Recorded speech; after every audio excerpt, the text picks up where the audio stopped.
மரண பயத்தை காட்டுற ஒரு பயங்கரமான படத்தை தான் பார்க்க போறோம். இந்த படத்தோட பேரு house of the bones. 2010 release ஆன படம். இந்த படத்தோட கதை என்னன்னா, ஊருக்கு வெளியவோ இல்ல காட்டுக்குள்ளேயோ ஏதாவது பாலடைஞ்ச வீடு இருந்தா நாம அதுக்குள்ள என்ன இருக்குன்னு நினைப்போம், பேய் இருக்குன்னு நினைப்போம்ல. அதே மாதிரி தான் ஒரு பாலடைஞ்சு போன வீடு இருக்கு. அந்த வீட்டுக்குள்ள பேய் இருக்குன்னு நினைச்சு இந்த பேய்களை வீடியோ எடுப்பாங்கல்ல, ஒரு கூட்டம் வேற அந்த வீட்டுக்குள்ள போயிடும். அப்படி அந்த வீட்டுக்குள்ள போனதுக்கு அப்புறம் இவங்க நினைச்ச மாதிரி அங்க பேயில இல்ல, ஆனா அதை விட ஒரு பயங்கரமான ட்விஸ்ட் இருக்கு. அந்த ட்விஸ்ட்டை பார்க்க ஆசைப்பட்டா இந்த வீடியோ ஸ்கிப் பண்ணாம தொடர்ந்து இந்த கதையை பாருங்க. புதுசா வந்திருந்தீங்கன்னா மறக்காம சப்ஸ்கிரைப் பண்ணி இந்த வீடியோக்கு ஒரு லைக் கொடுத்துருங்க. இப்ப இந்த கதைக்குள்ள போயிடலாமா?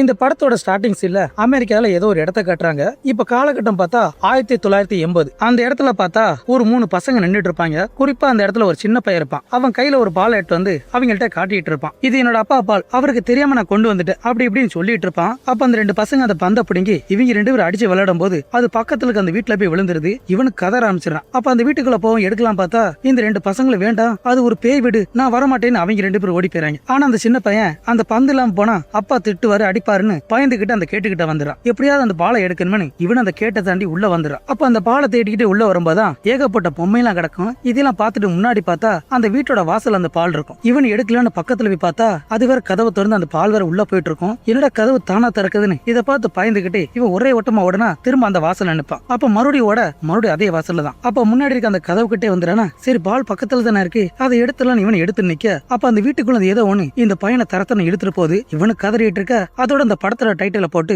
அதே அமெரிக்காவில ஒரு டிவி நிகழ்ச்சியை காட்டுறாங்க. ஒருத்த வளவலன்னு பேசிட்டு இருக்கானே, இந்த கிரைம் ஸ்டோரி, இந்த பேய் கதை இத பத்தி அவன் சொல்லிட்டு இருப்பான். இப்ப காலகட்டம் பார்த்தா 2010. இப்ப எதை பத்தி பேசிட்டு இருக்கானா, அந்த பேய் வீட்டை பத்தி தான் பேசிட்டு இருப்பான். அந்த பேய் வீட்டுல ஏகப்பட்ட பேர் வாழ்ந்திருக்காங்க. அது மட்டும் இல்லாம அந்த வீட்டுக்குள்ள போற யாருமே உயிரோட வந்தது இல்லையா. கடைசி அந்த வீட்டுல 1980 ஒரு சின்ன பையன் போயிருப்பான். அவன் தான் கடைசி இருப்பான். அவன் போனதுக்கு அப்புறம் என்னாச்சு ஏதாச்சுன்னே தெரியலையா. அவனை இன்ன வரைக்கும் கண்டுபிடிக்க முடியல. இத பத்தி பேசிட்டு இருக்க அப்படியே அந்த சீனை கட் பண்ணி அடுத்த நாள் காலையில பார்த்தா அதே வீட்டுக்கு முன்னாடி ஒரு வேன் வரும். அந்த வேனுக்குள்ள இருந்து ஒரு லேடி இறங்குவா. உடவே இன்னொரு பையன் இருப்பான். இவங்களோட வேலை என்னன்னா, பொதுவா ஒரு வீட்டுல ஒரு பேய் இருக்குன்னா உடனே போதும் கேமரா தூக்கிட்டு வந்துருவாங்க. ஏன்னா அவங்களோட வேலையா தான் இதை படம் பிடிச்சி அதை டிவில போட்டு காசு பாக்குறதா இவங்களோட வேலையே. ஆனா நம்ம ஹீரோனுக்கு ஒரு திறமை இருக்கும். ஏதாவது ஒரு பொருளை தொட்டாலோ இல்ல ஒரு வீட்டை பார்த்தாலே போதும் அந்த வீட்டுக்குள்ள பேய் இருக்கா இல்லையான்னு இவளால தெரிஞ்சுக்க முடியும். ஏன்னா அந்த அளவுக்கு இவளுக்கு சக்தி இருக்கும். அப்ப இவள் அந்த வீட்டோட வாசலை பார்த்துட்டு இருப்பாள, அந்த வாசலுக்குள்ள ஏதோ ஒண்ணு நின்றுட்டு இருக்கு. அது வேற இவளை பார்த்துட்டு இருக்கோம். இவள் அதை பார்த்துட்டு இருக்க சடனா அந்த உருவம் அந்த ஜன்னல் வழியா ஓடிட்டு இருக்கும். அதே நேரம் பார்த்து பின்பக்கம் வண்டிக்கார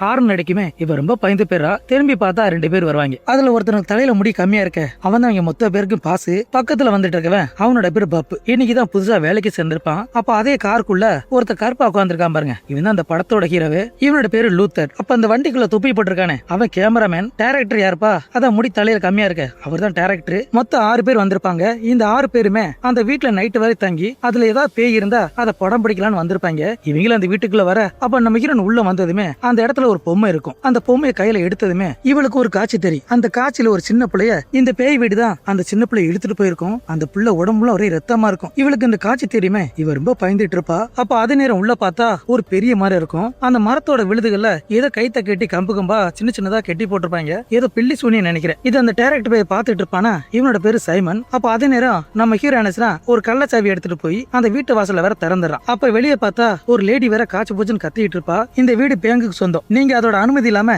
இந்த வீட்டுக்குள்ள வரக்கூடாது. உங்கள்ட்ட அனுமதி பேப்பர் இருக்காங்கட்டா இவங்க அதுக்கு பதிலா பணத்தை கட்டிட்டு இருப்பாங்க. ஆனா அதுக்கு இப்ப மசிகிற மாதிரி இல்ல. அப்பதான் நம்ம ஹீரோ அவளை தனியா கூட்டிட்டு போய், நீங்க நினைக்கிற மாதிரி இல்ல, இன்னைக்கு ஒரு நைட்டு மட்டும் நாங்க தங்கிக்கிறோம், உங்களுக்கு எந்த ஒரு பிரச்சனை வராம நான் பாத்துக்கிறேன்னு இப்படி ரொம்ப சாஃப்டா பேசும். அவளும் ஓகே சொல்லிட்டு எதனாலும் சரி எந்த ஒரு பிரச்சனையும் பாத்துக்க, அப்படி ஏதாவது ஒரு பிரச்சனை வந்தா என்னோட வேலையை போயிருன்னு நம்ம ஹீரோட சொல்லிட்டு அவளு வெளியே போக அதே நேரம் உள்ள பார்த்தா இந்த பப்புங்கிறவ அந்த பிரிச்சை திறந்து ஒரு பழத்தை எடுப்பான். அப்ப அந்த கேமராமேன் தான், டேய் இந்த வீட்டுல இருக்க எந்த பொருளையும் தொடாது, அப்படி தொட்டினா ஏதாவது பிரச்சனை ஆயிரும், அதை எடுத்த இடத்துல வைன்னு சொல்லிட்டு அவனும் போயிடுறான். ஆனா அவன் பேச்ச அவன் கொஞ்சம் கூட மதிக்காம அந்த பழத்தை கடிக்க போனா அந்த பழமே அழுவி போய் ஒரே புழுவா இருக்கும். இவனு பயத்துல அந்த பழத்தை வேற கீழே போட்டுறான். அப்ப அதே நேரம் நம்ம ஹீரோன் வேற அந்த வீட்டுல இருக்க ஒவ்வொரு ரூம்பையும் ஒவ்வொரு பொருளையும் தொட்டு பார்த்துட்டே வருவா. அப்படி தொட அந்த ரூம்ல ஒவ்வொருத்தவங்க இறந்திருப்பாங்கல்ல, அந்த காட்சி எல்லாமே இவளுக்கு வந்து போயிட்டு இருக்கும். இவனும் பயத்தோட பாத்துட்டு இருக்க இந்த பக்கம் அந்த கேமராமேன் பப்பு நிப்பாங்க. அப்ப அந்த கேமராமேன் தான் செவத்துல எப்படி கேமரா மாட்டுறதுன்னு அதை பத்தி இவன் சொல்லி கொடுத்துட்டு இருப்பான். அப்ப அதே நேரம் சைமன் வேற ஒரு ரூமுக்குள்ள வந்துறான். ஏதோ பாக்குறதுக்கு ஆபீஸ் மாதிரி இருக்கும். அது கிட்ட வந்ததுமே இந்த பேயை செக் பண்றதுக்காக ஒரு மீட்டர் மாதிரி வச்சிருப்பாங்களே, அது வேற பயங்கரமா வெட்டி எரிஞ்சிட்டு இருக்கும். குறிப்பா அந்த இடத்துல ஒரு சேர் மாதிரி இருக்கும். அதுல இருந்தா பயங்கரமா வந்துட்டு இருக்கும். அதனால இவன் பக்கத்துல போய் தொட்டுட்டு இருக்க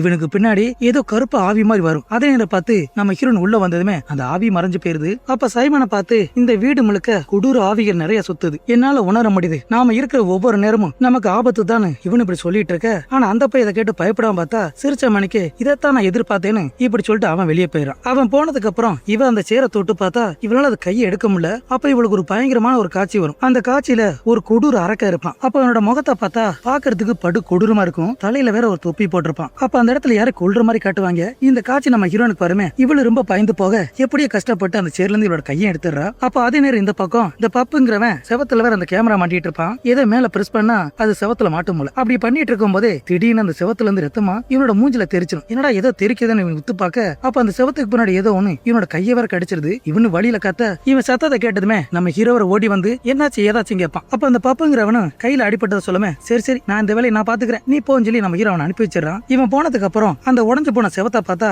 அதுல இருந்து ஏதோ சளி மாதிரி வடிஞ்சிட்டு இருக்கும். இவன் இது என்னடான்னு பாத்துட்டு இருப்பான். அப்ப பப்பு வேற அந்த ரூம் போட்டு வெளியே வந்ததுமே இவன் வேற கைய பாத்துட்டு இருப்பான். அப்ப முன்னாடி பார்த்தா ஒரு லேடி நின்று இருப்பா. அப்ப அந்த லேடி இவனுக்கு சிக்னல் கொடுக்குமே, இவனு பின்னாடியே போயிடுறான். அங்க போய் பார்த்தா அவ பாத்ரூம்ல குளிச்சுட்டு இருப்பா. அப்ப நம்ம பையன் பார்த்ததுமே ஆசைப்பட்டு அவனு உள்ள வந்துடுறான். அப்ப அந்த பாத்ரூமுக்கு வந்ததுமே முன்னாடி இருக்க அந்த ஸ்கிரீனை விளக்கி பார்த்தா அவளை வேற காணா, ஒரே கரப்பாம்பூச்சியா இருக்கும். இதை பார்த்து அலறிட்டு இவனு வெளியே வந்துடுறான். அப்ப அந்த பழையக்கு மேல ஒரு கரப்பாம்பூச்சி நிக்கும். இவனு கடுப்புல ஏத்த அது வேற உடஞ்சிருது. அப்ப இவனோட காலை எடுக்க போனா எடுக்க முடியல. ஏதோ ஒண்ணு பின்னாடி இருந்து இவனோட காலை பிடிச்ச தரத்துன்னு அது வேற உள்ள இழுத்துரும். அதே நேரம் வெளியே பார்த்தா இந்த வீட்டோட கேட்டு இருக்குமே, அது வேற டப்பு டப்புன்னு அடிச்சிட்டு இருக்கும். அதுக்கப்புறம் உள்ள பார்த்தா நம்ம ஹீரோ அந்த உடஞ்சு போன செவத்துக்குள்ள இவன் ஒரு கேமரா மாட்டிருப்பான். அந்த கேமரா உள்ள விழுந்திருக்கும். அதை எடுக்கிறதுக்காக இவன் கையை உள்ள விட்டு இருப்பான். அப்பதான் உள்ள பார்த்தா அந்த செவத்துக்கு பின்னாடி மனுஷனோட எலும்பு கூடும் சதையும் எலும்புமா கிடக்கும். இவனு கையை விட்டு பாத்துட்டு இருக்க, அப்ப ஏதோ ஒரு கை இவனை பிடிக்க வரும். அதுக்குள்ள இவன் கேமரா வெளியே எடுத்துறான். அப்ப அந்த கையை வெளியே எடுத்ததுக்கு அப்புறம் அவனோட கையை பார்த்தா ஏதோ பாக்குறதுக்கு சளி மாதிரி கட்டி கட்டியா இருக்கும். இதுக்காகத்தான் சாப்பிடும் போது பார்க்க வேணாம்னு சொன்னேன். அதுக்கப்புறம் அந்த பக்கம் நம்ம ஹீரோன் வேற அந்த வீட்டுக்கு பின்னாடி ஒரு தோட்டம் இருக்கும். அந்த தோட்டத்துக்கு வந்துடும். அப்ப அந்த இடத்துல சிவப்பு நேரத்துல ஒரு ரோஜா பூவா ஏதோ ஒரு பூ இருக்கும். இவள் அந்த பூவை தொட போனா அது என்னடா இவ கையை நீட்டமே அது பின்பக்கமா போயிட்டு இருக்கும். என்னடான்னு பாத்துட்டு இருக்கும் போதான் இவளுக்கு பின்னாடி ஏதோ ஒரு ஆவி மாதிரி வரும். அது இவ தலைக்கு பின்னாடி வருமே, இவளும் சடனா திரும்பி பார்க்க அது வேற மறைஞ்சு போயிடும். அப்ப அதே நேரம் உள்ள பார்த்தா இவங்க வேற முக்கு கேமரா மாட்டிருப்பாங்கல்ல, அதுல மானிட்டர் செக் பண்ணிட்டு இருப்பாங்க. அப்ப பப்பு எங்கடா பார்த்தா அவ எந்த இடத்துல இல்ல. என்னடா ஆளை காணமேனு நான் ஹீரோன பேரை சொல்லி கூப்பிட ஆரம்பிச்சிடும். டே பப்பு எங்கடா இருக்கா, கீழே வாடா கீழே வாடா, எங்கடா போய் தொலைஞ்சா, கீழே வாடான்னு கத்திட்டு இருப்பான். ஆனா எந்த சத்தமும் வராது. என்னடா ஆளை காணமேனு இவங்க அந்த மானிட்டர்ல கேமரா பின்பக்கமா ஓடி விட்டு பார்த்தா அவன் வேற போறத அவன் பாத்துறாங்க. ஆனா அவன் போனதுக்கு அப்புறம் என்னாச்சு ஏதாச்சுன்னு தெரியல. இவனை காணமேனு இவங்க ஒரு சின்னதா ஒரு டாய் மாதிரி வச்சிருப்பாங்க. அதுல ஒரு கேமரா மாட்டி விட்டு அதை வேற உருட்டி விட்டுறாங்க. அது வேற லைவா வீடியோ எடுத்துட்டு போயிட்டு இருக்க. அப்ப முன்னாடி பார்த்தா அந்த செவத்து ஓரத்துல ஏதோ பாக்குறதுக்கு மனுஷனோட சூ மாதிரி இருக்கும். இவங்கள இதை பார்த்ததுமே சந்தேகப்பட்டு அந்த கேமரா வேற ஜூம் பண்ணி பாத்துட்டு இருப்பாங்க. அப்பதான் நம்ம ஹீரோன் வேற அவளோட வயித்தை பிடிச்சிக்கிட்டு வழியில கத்திக்கிட்டு இவளு ரத்தமா வாந்தி எடுத்துட்டு இருப்பா. அப்ப இவங்கள பார்த்து என்ன சொல்லுவானா, இது எல்லாமே இந்த ஆவிகளோட வேலைன்னு சொல்லிட்டு இருப்பா. ஆனா இது எல்லாம் ஆவியோட வேலை இல்ல, இந்த வீட்டோட மகிமை தான் அது. இவ சொன்னது கேட்டதுமே நம்ம ஹீரோ ரொம்ப சீரியஸா எடுத்துக்கிறான். ஆனா இவங்க ரெண்டு பேரும் அதை பெருசா எடுத்துக்க மாட்டாங்க. ஏதோ கேமராக்கு பிறந்த மாதிரி நம்ம ஹீரோனை வீடியோ எடுத்துட்டு இருப்பாங்க. அப்ப மேல என்னாச்சு ஏதாச்சும் பாக்குறதுக்காக இவங்க ரெண்டு பேரும் மேல வந்துடுறாங்க. அப்ப அந்த செவத்த வாரத்துல சூமார் இருக்குமே, அதை நம்ம ஹீரோ எடுத்து பார்த்தா உள்ள பார்த்தா ரத்தமும் சதையுமா இருக்கும். எது நஞ்சு போன மாதிரி இருக்கும். அப்ப அந்த இடத்துல விரல் மாதிரி இருக்கும். நம்ம ஹீரோ கையில எடுத்து பார்த்தா அது மனுஷனோட கால் விரல் தான். அப்ப பப்புக்கு தான் ஏதோ ஆச்சு நினைச்சு நம்ம ஹீரோ அந்த வீட்டுல ஒவ்வொரு ரூபா சந்து போந்தா தேடிட்டு இருப்பான். ஆனா ஆளு கிடைச்சபடியில அவனுக்கு என்ன ஆச்சுன்னு தெரியல. உசுரோட இருக்கானா இல்ல செத்து போயிட்டானா அது கூட என்னன்னு தெரியல. அப்ப நம்ம ஹீரோ அவனை தேடிக்கிட்டே வருவானா. அப்ப சீலிங் மேல ஏதோ டோர் மாதிரி இருக்கும், டப்பு டப்புன்னு அடிக்கும். இதை பார்த்தது நம்ம ஹீரோ பயந்து போயிறான். ஒருவேளை பப்பு அங்கதான் மாட்டிருக்கான்னு நினைச்சு இவனு பக்கத்துல வந்து அந்த டோரை பிடிச்சு இழுக்க அதுக்குள்ள ஒரு பேயோட கை பக்கமே இவன் பயந்துடுறான். அதுக்கப்புறம் அந்த டோரை திறந்து மேல வந்துடுறான். மேல வந்து பார்த்தா அது பப்பு வேற இல்ல. அப்ப முன்னாடி இருக்க அந்த பலகையில பார்த்தா நிறைய ஆயுதங்கள் இருக்கும். குறிப்பா அந்த இடத்துல ஒரு கோடாரி இருக்கும். அந்த கோடாரியில ரத்தமா இருக்கும். இவன் இதை பார்த்ததுமே இவன் ரொம்ப பயந்து போயிறான். அதே நேரம் பார்த்தா அந்த சைமன் வந்துடுறான். அவனு உள்ள வந்து இது என்ன இது பார்த்துட்டு இருக்க. அதே நேரம் கீழே பார்த்தா ஒரு ஆபீஸ் ரூம் இருக்குமே, அந்த ரூமுக்குள்ள இருந்து பயங்கரமான ஒரு சத்தம் கேட்கும். அப்ப அந்த கேமராமேன் தான் என்ன சத்தம் பாக்குறதுக்காக அந்த ரூமுக்குள்ள வந்துடுறான். அந்த ரூமுக்குள்ள ஒரு ரேடியோ இருக்கும். அதுக்குள்ள இருந்து பயங்கரமான சத்தம் வரும். கூட ஏதோ குரல் மாதிரி கேட்டுட்டு இருக்கும். இது எல்லாத்தையும் ரெக்கார்ட் பண்ணி அவங்க கம்ப்யூட்டர்ல போட்டு செக் பண்ணிட்டு இருப்பாங்க. அதுல என்ன சொல்லணும்னா, எனக்கு உதவி பண்ணுன்னு என்ன மன்னிக்கவும் இப்படி வார்த்தைகள் மாறி மாறி வந்துட்டு இருக்கும். இவங்க இது கேட்டுட்டு இருக்க. அப்ப அந்த செவத்துக்கு பின்னாடி என்ன இருக்குன்னு பாக்குறதுக்காக அந்த சைமன் தான் கேமரா உள்ள விட்டு போட்டோ எடுத்துட்டு இருப்பான். அப்ப மறுபடியும் இந்த பக்கம் அந்த கேமராமேனும் நம்ம ஹீரோவும் கடைசி அந்த பப்புக்கு என்ன ஆச்சுன்னு சொல்லி அந்த வீடியோல பாத்துட்டு இருப்பாங்க. அப்ப அந்த மானிட்டர்ல பாக்கும் போதான் அந்த பப்புக்கு பின்னாடி ஏதோ பாக்குறதுக்கு வெள்ளையா வட்டமா சுத்திட்டு இருக்கும். ஏதோ மின்ற மாதிரி இருக்கும். இவங்களை அதை ஜூம் பண்ணி பார்க்கும் போதான் அதே இடத்துல ஒரு பிளாக் கலர் ஆவி மாதிரி வந்துட்டு இருக்கும். இதை பார்த்துட்டு இருக்கும் போதே நம்ம ஹீரோன் மறுபடியும் வாந்தி எடுக்க ஆரம்பிச்சிடா. அவ வாய்க்குள்ள இருந்து ஏதோ முடி மாதிரி வந்துட்டு இருக்கும். அப்படியே கொஞ்சம் கொஞ்சமா இழுத்துட்டு இருப்பா. அது பேர் வந்துகிட்டே இருக்கும். இதை பார்த்து இவங்க அத்தனை பேர் ரொம்ப சாக்காயிராங்க. அதுக்கப்புறம் அந்த சைமன் பையன் தான் அந்த முடி எல்லாத்தையும் எடுத்துட்டு போய் அது என்ன ஏது பாக்கலான்னு இவன் எடுத்துட்டு போக, அப்ப நம்ம ஹீரோன் சொல்லுவா, இதுக்கப்புறம் நம்ம இங்க இருக்க வேணாம், நாம எல்லாரும் வெளியே போகணும்னு சொல்லுவா. நாம இருக்கிற ஒவ்வொரு செகண்ட் ஒவ்வொரு நிமிஷமும் நம்ம உயிருக்கு ஆபத்துன்னு சொன்னா இது நம்ம ஹீரோ புரிஞ்சுக்கிறான். அப்ப நம்ம ஹீரோ அந்த சைமனை பார்த்து பேசலான்னு இவனு வர அவனை பார்த்து சொல்லுவான், பசங்க எல்லாம் ரொம்ப பயப்படுறாங்க, இங்க இருக்க ஒவ்வொரு நேரம் நமக்கு ஆபத்து தான், நாம எல்லாம் வெளியே போலாம் சொன்னா அவன் காது கொடுத்து கூட கேட்க மாட்டான். அதே நேரம் இந்த பக்கம் அந்த கேமராமேன் போலீஸ் கால் பண்ணி உதவி கேட்கலான்னு போன் அடிச்சிட்டு இருப்பான். அந்த பக்கம் அந்த போலீஸ் எடுத்துருது. ஆனா போலீஸ் பேசுறது இவங்களுக்கு கேக்குது. ஆனா இவங்க பேசுறது அந்த போலீஸ் கேட்கவே இல்ல. அந்த பக்கம் அந்த போலீஸ் வேற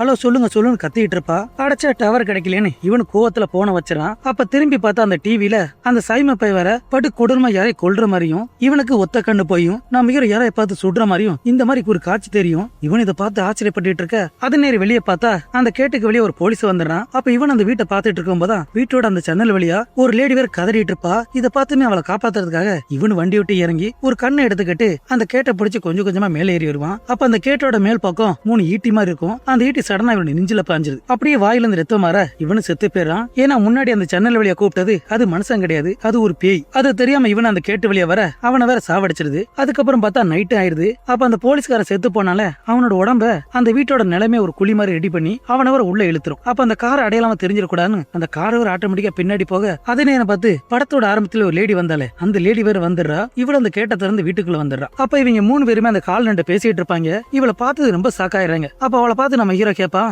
எதுக்காக நீங்க வந்தான்னு கேட்டா நீங்க தான் என்ன கால் பண்ணீங்க, நீங்க தான் என்ன வர சொன்னீங்க, அதான் வந்தேன்னு சொல்லுவா. இதை கேட்டது நம்ம ஹீரோ ரொம்ப சாக்காயிரான். அப்ப அவளை பார்த்து நான் உனக்கு கால் பண்ணவே இல்லை, உன்னை நான் வர சொல்லவே இல்லைன்னு சொல்லுவோம். இவள் இதை கேட்டு ரொம்ப சாக்காக அதே நேரம் பார்த்து மேல வேற கதற சத்தம். என்னடா நான் அடிச்சு பிடிச்சி ஓடி போய் பார்த்தா நம்ம ஹீரோன் ஒரு பெரிய கம்பி எடுத்து அந்த செவத்தை போட்டு அடின்னு அடிச்சு அதை வேற உடைச்சிடறா. அப்ப உள்ள பார்த்தா சதையும் எலும்புமா இருக்கும், ஏதோ ஒண்ணு இருக்கு போல. இவள் இதை பார்த்துட்டு இருக்க. அப்ப அந்த செவத்துல இருந்து ஒரு கை வருமே, இவ ரொம்ப பயந்து போறா. அப்ப அது யாரான்னு பார்த்தா அந்த பப்புங்கிற பையதான். அவனோட தலை சுத்தி என்னன்னு ஒட்டி இருக்கும். அது பாக்குறதுக்கு வினோதமா இருக்கும். இவளு என்ன ஏதுன்னு கேட்கறதுக்குள்ள உள்ள இருந்து அவனை வேற எதை இழுத்துட்டு போயிரும். இவங்களை பார்த்து ரொம்ப சாக்காயிராங்க. அப்ப அந்த செவத்துக்குள்ள இருந்து பயங்கரமா வீசும். இவங்களால தாங்க முடியல. குறிப்பா அந்த லேடியால தாங்க முடியாம அவ வேற குடுக்குன்னு ஓடி போய் காத்து வாங்குறதுக்காக அந்த ஜன்னலை திறந்து இவ வேற தலையை விட்டுட்டு இருப்பா. அப்ப அந்த கண்ணாடி வேற கிடுன்னு ஆடிட்டு இருக்குமா. இதை நம்ம ஹீரோ பார்த்ததும் அவளை சாவடிச்சிருமான பயத்துல இவனு ஓடி போய் அவளை உள்ள இழுத்து போட அப்ப அந்த ஜன்னலோட கண்ணாடி வெடிச்சு அதுல ஒரு பீஸ் இவளோட வாயில குத்திரும். அப்படியே அவளோட வாயை கிழிச்சு அது தொண்டை வரைக்கும் இறங்கிரும். கடைசி அவ துடி துடிச்சு அந்த இடத்துல அவ செத்து போயிடறா. இந்த கொடூர சம்பவத்தை பார்த்ததுமே இவங்க அத்தனை பேர் ரொம்ப பயந்து போயிறாங்க.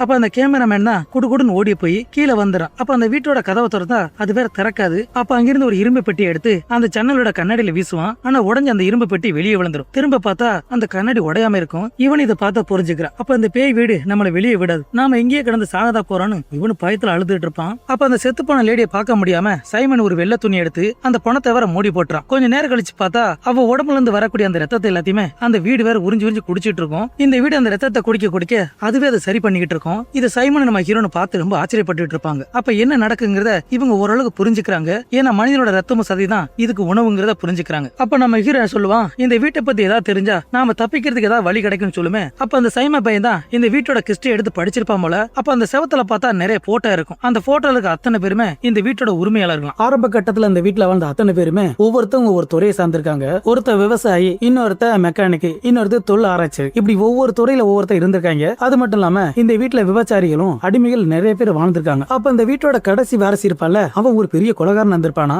மக்களை எல்லாம் கொண்டு குவிச்சிருக்கான். இது நடந்தது எல்லாமே பல வருஷத்துக்கு முன்னாடி நடந்திருக்கும். அப்ப இவன் அந்த ரூம்ல இருக்க அந்த புத்தகத்தை எடுத்து இதெல்லாம் படிச்சு சொல்லிட்டு இருப்பான். இவங்களும் கேட்டுட்டு இருப்பாங்க. அப்ப நம்ம ஹீரோ என்ன சொல்லுவானா, நாம எல்லாரும் தப்பிக்கிறதுக்கு கண்டிப்பா ஏதாவது ஒரு வழி இந்த வீட்டுல இருக்கும். இந்த வீட்டோட ப்ளூ பிரிண்ட் கிடைச்சா நாம அதை வச்சு தப்பிச்சிடலாம்னு சொல்லுமே. இவனும் ஓகே சொல்றான். அப்ப அந்த ப்ளூ பிரிண்ட் எடுக்கிறதுக்காக நம்ம ஹீரோவும் அந்த சைமனும் இவங்க 2 பேரும் தேடி போயிட்டு இருப்பாங்க. அப்ப அந்த சைமன் பையன் தான் கேமரா பிடிச்சிட்டே வந்துட்டு இருப்பானா. அப்ப இவனுக்கு சைட்ல பார்த்தா ஒரு டிவி ஆட்டோமேட்டிக் ஆன் ஆயிரும். அந்த டிவில என்னடா பார்த்தா அந்த செத்து போன லேடி வேற வருவா. இவன் இதை பார்த்து வந்துட்டு இருக்க. அப்ப நம்ம ஹீரோ வேற மேல போயிடுறான். இதுக்கு முன்னாடி வந்தானே அதே குடனுக்கு வந்துடுறான். அப்ப அந்த கேமரா ஆன் பண்ணிட்டு வருவான்ல. அப்ப அந்த கேமரா வழியா பார்த்தா எதுக்கு இருக்க தூண்ல பார்த்தா ஒரு பயங்கரமான 3 பேய் தொங்கிட்டு இருக்கும். இவன் இந்த வீடியோ எடுத்துட்டு இருக்க. அந்த பக்கம் அந்த கேமராமேன் நம்ம ஹீரோனை பார்த்துட்டு இருப்பாங்க. அப்ப அந்த கேமரா இறக்கி பார்த்தா முன்னாடி இருக்க அந்த தூண்ல அந்த எந்த உருவம் இல்ல. அப்ப மறுபடியும் கேமரால பார்க்கல அப்படியே தெளிவா தெரியும். அப்ப மறுபடியும் கேமரா இறக்கி பார்த்தா அந்த பயங்கரமான பேய் வர இவன் கண்ணுக்கு தெரியும். அது பாக்குறதுக்கே பயங்கரமா இருக்கும். இவன் இதை பார்த்து பயந்துட்டு இருக்க. அப்ப கீழே என்னன்னா பார்த்தா சைமன் வர அந்த டிவியை பார்த்து பித்து பிடிச்ச மாதிரி ஏதோ ஒரு மாறிட்டு இருப்பான். அவனோட முகமே கொஞ்சம் கொஞ்சமா மாறிட்டு இருக்கும். இவன் அந்த டிவியை முறைச்சு பார்த்துட்டு இருக்க. அப்ப மேல பார்த்தா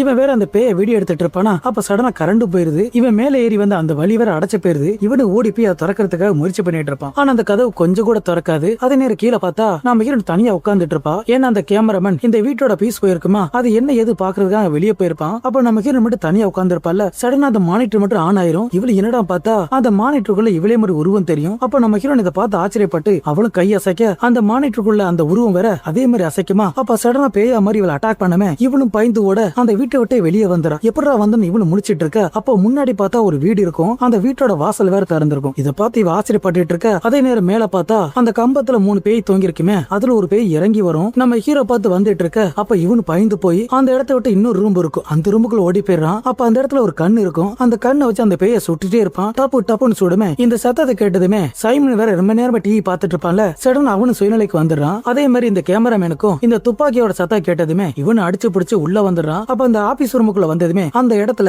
இந்த வீட்டோட ப்ளூ பிரிண்ட் இருக்கும். இவன் அந்த ப்ளூ பிரிண்ட் எடுத்துட்டு அப்படியே திரும்பும் போதுதான் அவன் காலு கீழே ஒரு பந்து உருண்டு வரும். தெரியாதனமா மிதிச்சிடான். அப்படியே வலிக்கு கீழே விழுமே. இவங்க ஒரு டாய் கேமரா வச்சிருப்பாங்களே, அதோட முன்பக்கத்தை பார்த்தா பாக்குறதுக்கு நீளமா ட்ரில்லர் மாதிரி இருக்கும். அது வர நேரம் வந்து இவனோட கண்ணை கொத்தி குடைஞ்சிரும். அப்ப இவன் வழியில பயங்கரமா கதறிட்டு இருப்பான். அதுக்கப்புறம் ஒரு பெரிய கம்பு எடுத்து அந்த மிஷினை போட்டு அடின்னு அடிச்சு உடைச்சு போட்டுறான். இவன் அலர்ன சத்தத்தை கேட்டதுமே நம்ம ஹீரோனை அடிச்சு பிடிச்சு ஓடி வந்து பார்த்தா இவனோட கண்ணுல இருந்து ரத்தமா வந்துட்டு இருக்கும். அச்சோ என்னாச்சு ஏதாச்சுன்னு இவளு பதறி போயிரா. அதே நேரம் மேல பார்த்தா நம்ம ஹீரோ பக்கத்துல அந்த பேய் வந்துடும். இவனு சுட்டுட்டு இருப்பான். என்னடா சுட்டு சாக மாட்டேதுன்னு அப்ப இவன் அந்த கண்ணை கீழே போட்டுட்டு பயந்து ஒரே ஓட்டமா ஓடி வர அப்ப சடனா பார்த்தா அவன் வேற ரூம்ல இருப்பான். எப்படி அந்த குடன்ல இருந்து இந்த ரூமுக்கு எப்படி வந்தான் இவனு முழிச்சிட்டு இருக்க. அதுக்கப்புறம் அந்த கேமராமேன் இருப்பான்ல அந்த இடத்துக்கு வந்துடும். வந்து பார்த்தா இவன் கண்ணுல வர அடிபட்டு ரத்தமா வந்துட்டு இருக்கும். இதை பார்த்து இவன் ரொம்ப சாக்காக அப்ப அந்த கேமராமேன் இந்த வீட்டோட ப்ளூ பிரிண்ட் எடுத்திருப்பான்ல, அப்போ ஒரு விஷயத்தை கண்டுபிடிக்கிறாங்க. இந்த வீட்டோட செவர் முழுக்க மனுஷனோட எலும்பு சத ரத்தம் இது மூலமா தான் கட்டப்பட்டிருக்கு. அதனால தான் அந்த படத்தோட பேரு ஹவுஸ் ஆஃப் போன்ஸ் வச்சிருப்பாங்க. அப்ப இதெல்லாம் தெரிஞ்சதுக்கு அப்புறம் அப்ப கண்டிப்பா அந்த வீட்டோட இதயம் ஒண்ணு இருக்கும். அந்த இதயத்தை கண்டுபிடிச்சு நம்ம கொண்டுட்டோம்னா நாம இந்த இடத்த விட்டு தப்பிச்சு போயிடலான்னு இவங்க பேசிட்டு இருக்க.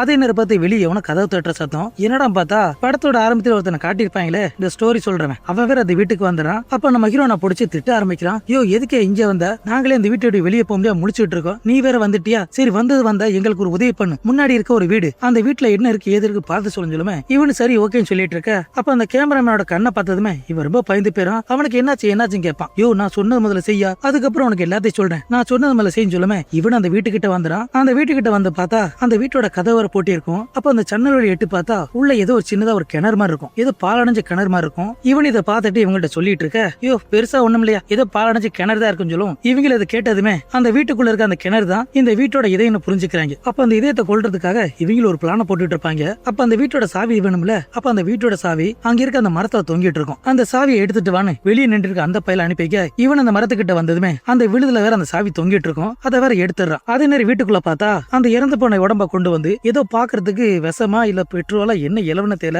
அதை ஒரு பக்கெட்ல ஊத்தி அதை கொஞ்சம் கொஞ்சமா அள்ளி அவ வாயில ஒரு புனலை வச்சு ஊத்திட்டு இருப்பாங்க. ஏன்னா இந்த உடம்பு அதுக்குள்ள போடும் போது கண்டிப்பா அதை எடுத்துக்கிறோம். அப்படி அந்த உடம்பை எடுத்துக்கிட்டா அது உடம்புல இருக்க அந்த விஷம் இந்த வீடு முழுக்க வரும். அதனால அந்த பேய் வீடு செத்து போகும், நாம எல்லாம் தப்பிச்சு போயலான்னு இவங்க ஒரு கணக்க போட்டுட்டு இருப்பாங்க. அப்ப அதே நேரம் வெளியே பார்த்தா அந்த சாவி எடுக்க போனவன் அந்த மரத்தோட கிளைகள்லாம் அவனோட கைய கால கெட்டி போட்டுட்டு இருக்கும். இவன் வெளியே வர்றதுக்காக எவ்வளவு முயற்சி பண்ணிட்டு இருப்பான், அது வேற அவனை லாக் பண்ணிட்டு இருக்கும். அப்ப அந்த மரத்தோட ஒரு கிளை பாஞ்சு வந்து இவனோட வயித்துல குத்தி இவன் வேற துடிச்சிட்டு இருப்பான். வழியில அப்படியே துடிச்சிட்டு இருக்க அதே நேரம் பார்த்து இந்த சைட்மேன் பேய் வேற வெளியே வந்துறான். என்னடா எப்படி வெளியே வந்தான்னு தெரியல. அவன் கையில இருக்க அந்த சாவியை வாங்கிட்டு இவன் துடிக்க துடிக்க சாவறத பார்த்துட்டு இவன் வேற வந்துட்டு இருப்பான். அப்ப நம்ம ஹீரோ வேற பாத்துறான். யோ நீ எப்படியா வெளியே போன, அப்படி வெளியே போனவன் அங்க உசுருக்கு ஒருத்த போராடி இருக்கான்ல, அவனை நீ காப்பாத்தாம நீம்பால வந்துட்டாங்கட்டா. அதுக்கு இந்த பையன் என்ன சொல்லுவானா, விதியை யாரால மாத்த முடியாதுன்னு சொல்லுவான். இவன் இப்படி பேசுறத பார்த்து இவன் வேற திரு முடிச்சிட்டு இருப்பான். அப்ப அது நேரம் வெளியே பார்த்தா அந்த கேமராமேன் நம்ம ஹீரோனும் அந்த செத்து பண்ண லேடியோட உடம்ப கொண்டு போவாங்க. நேரா அந்த வீட்டுக்கிட்ட வந்துறாங்க. அப்ப அந்த வீட்டோட சாவி இவங்கள்ட்ட இருக்கும்ல, அதை திறந்து இவங்க உள்ள வந்து பார்த்தா உள்ள ஒரு கிணறு இருக்கும். எட்டி பார்த்தா ரொம்ப ஆழமா இருக்கு. என்னடா இவ்வளவு ஆழமா இருக்குன்னு கையில ஒரு பால் வச்சிருப்பான். அந்த பாலை கீழே போட்டா அது வேற ரொம்ப தூரமா போயிட்டு இருக்கும். சரி என்னவோ நாம அந்த பணத்தை உள்ள போட்டுலான்னு இவங்க ரெண்டு பேருமே அந்த பணத்தை தூக்கி அந்த கிணத்துக்குள்ள போடுறாங்க. அது வேற உள்ள போனதுக்கு அப்புறம் இந்த வீட்டோட செவத்தை வேற உடைச்சிருப்பாங்கல்ல, அது வேற கொஞ்சம் கொஞ்சமா சரியாயிட்டு இருக்கும். அப்ப மறுபடியும் இந்த பக்கம் பார்த்தா இவங்க அந்த பணத்தோட வாயில ஒண்ணு ஊத்தி இருப்பாங்கல்ல, அதுல கொஞ்சம் இருக்கும் போல அதை வேற அந்த கிணத்துல ஊத்திடுறாங்க. ஊத்துனதுக்கு அப்புறம் மறுபடியும் அந்த வீட்டை பார்த்தா சரியானது மறுபடியும் பழுதாயிட்டு இருக்கும். அப்ப இவங்க ரெண்டு பேரும் அந்த கிணத்தை எட்டி பார்த்துட்டு இருப்பாங்க. அப்ப அந்த வீட்டோட கதவு வேற சடனா மூடமே. நம்ம ஹீரோன் ஓடி போய் அந்த கதவை திறக்க முயற்சி பண்ணிட்டு இருக்க, அது வேற திறக்காது. ஹெல்ப்னு கத்திட்டு இருப்பா. அப்ப சடனா திரும்பி பார்த்தா இவனுக்கு பின்னாடி அந்த கிணத்துல இருந்து பயங்கரமான ஒரு ஆவி வரும். இவன் அப்படியே பிடிச்சி உள்ள இழுத்துட்டு போயிடும். இதை பார்த்து நம்ம ஹீரோன் வேற கதறி அழுதுட்டு இருப்பா. இதே நேரம் அந்த பக்கம் நம்ம ஹீரோ அந்த வீட்டுக்குள்ள இருப்பான். அப்ப அந்த கதவு பக்கத்துல ஏதோ சத்தம் கேக்குமே. இவன் அந்த கதவு திறந்து பார்த்தா உள்ள ஏதோ தண்ணி மாதிரி இருக்கும். அப்ப அந்த தண்ணிக்குள்ள என்னடா பார்த்தா பப்புங்கிறவதான் மிதந்துட்டு இருப்பான். அவ வேற ஹெல்ப்னு கத்திட்டு இருப்பான். இது எல்லாத்துக்கும் காரணம் அவங்க கிணத்துல ஊத்துன அந்த மருந்தா என்னன்னு தெரியல. இவன் அவனை பிடிச்சி வெளியே எடுத்துட்டு வந்துறான். அவன் உடம்பு முழுக்க வினோதமா இருக்கும். அவன் தலையில வேற முடிய வேற காணும். அதுக்கப்புறம் பார்த்தா வெடிஞ்சிருது. அப்ப நம்ம ஹீரோன் என்னாச்சுன்னு பார்த்தா இவன் அந்த கிணத்துக்கிட்டே உட்கார்ந்துருப்பா. அப்ப ஏதோ சத்தம் கேக்குதுன்னு இவனும் அந்த கிணத்தை எட்டி பார்க்க அந்த கிணத்துக்குள்ள வந்து ஒரு பேயோட கையை பார்க்கமே இவன் ரொம்ப பயந்து போயிடா. யாரா பார்த்தா அந்த கேமராமேன் தான் கொடூர பேயா மாதிரி வந்திருப்பான். அப்ப நம்ம ஹீரோனை பிடிக்க வர அதே நேரம் பார்த்து நம்ம ஹீரோ அந்த கதவை திறந்து அவளை காப்பாத்தி வெளியே கூட்டிட்டு வந்துறான். அப்ப நம்ம ஹீரோனை பார்த்து நீ இங்கே நான் போய் பாப்பா கூட்டு வரேன்னு இவனு ஓடி போக அவன் பின்னாடி இவனு ஓடி வருவா. அப்படி முன்னாடி வந்துட்டு இருக்க சடனா அந்த சைமன் பை தான் ஒரு கத்தி எடுத்து நம்ம ஹீரோனை வயிற்றிலே குத்திடுறான். அப்ப நம்ம ஹீரோன் சைமன் முகத்தை பார்த்தா அவன் புள்ள வெறியில இருப்பான். டே நீ நீயாடா என்ன குத்துனேன்னு இவளு ரொம்ப சாக்கோட கீழே விழுந்து செத்து போயிரா. அப்ப அந்த கத்தி எடுத்து மறுபடியும் அவளை குத்தி இவளை வேற சாவடிச்சிடறான். அது நேரம் வீட்டை பார்த்தா அந்த பப்புங்கிற பையன் கொஞ்சம் கொஞ்சமா தவுண்டு அந்த வீட்டு வாசல் கிட்ட வந்துடுறான். அப்ப நம்ம ஹீரோ வேற தேடி வருவான்ல, அப்படி வர்ற வழியில கீழே உள்ள பலகை உடைஞ்சு அவனோட கால் வேற உள்ள போயிடும். ஒரே ரத்த காடா இருக்கும். இவனு வெளியே வரதுக்காக முயற்சி பண்ணிட்டு இருக்க. அப்ப அந்த பப்பு பையன் வெளியே வந்ததுமே இந்த சைமன் பையன் அவன் கழுத்துல ஒரு கைத்த போட்டு அவனை இறுக்கி சாவடிச்சிடறான். இந்த பக்கம் நம்ம ஹீரோ வேற அதுல இருந்து எப்படி தப்பிச்சு வெளியே வந்துடுறான். அப்ப முன்னாடி பார்த்தா அப்ப அந்த சைமன் பையன் கையில ஒரு கோடாரி நின்றுட்டு இருப்பான். இதை பார்த்து அவன் புரிஞ்சுக்கிறான், இந்த கோடாரி இதுக்கு முன்னாடி அந்த கூடாத்துல இருக்கும். அது மட்டும் இல்லாம இந்த கோடாரி யார் யூஸ் பண்ணானா கடைசி அந்த வீட்டுல வாழ்ந்த ஒரு சைக்கோ கில்லர் கொடூர கொலைகாரன் அவங்கிட்ட தான் அந்த கோடாரி இருந்திருக்கும். அப்ப என்ன விஷயம்னா அந்த சைக்கோ கில்லரோட ஆவி இவன் உடம்புக்குள்ள வந்துருது. அதனாலதான் தன்னோட நண்பர்களை பார்க்காம எல்லாத்தையும் கொன்னு இருப்பான். அப்ப நம்ம ஹீரோ இதுக்கப்புறம் இவங்க இருந்தா நம்ம செத்து போயிருவான்னு இவனு ஓடி போக அப்ப பின்னாடி அந்த கோடாரி விஷயமே அவனோட முதுல குத்திரும். அதோட அவனு செத்து போயிடும். கடைசியா நம்ம ஹீரோ செத்து போக சில வருஷம் கழிச்சு அதை வீட்டை காட்டுவாங்க. அப்ப அந்த வீட்டை வாங்குறதுக்காக ஒரு தம்பதி உள்ள வருவாங்க. உள்ள வந்து பார்த்தா அந்த சைமன் பையன் வேற சுரோட இருப்பான். கொஞ்சம் வயசாயிருச்சு போல. அப்ப தம்பதியர் உள்ள வந்ததுமே அந்த வீட்டை பார்த்துட்டு இருக்க. அப்ப சைமனோட முகத்தை பார்த்தா வில்லத்தனமா சிரிச்சிட்டு இருப்பான். இனிமே அவனோட வேலை என்னன்னா இனி இந்த வீட்டுக்கு வர்றவங்களை கொன்னு இந்த பேய் வீட்டுக்கு இறையா போடுறதான் வேலையை. இப்படி ஒரு வித்தியாசமான கிளைமேக்ஸோட இந்த படத்தை முடிக்கிறாங்க. படம் எப்படி இருந்துச்சுன்னு மறக்காம கமெண்ட் பண்ணுங்க. புதுசா நம்ம சேனல் வந்தா மறக்காம சப்ஸ்கிரைப் பண்ணிருங்க. அடுத்து இதே மாதிரி ஒரு வித்தியாசமான படத்துல பார்க்கலாம். தேங்க்யூ.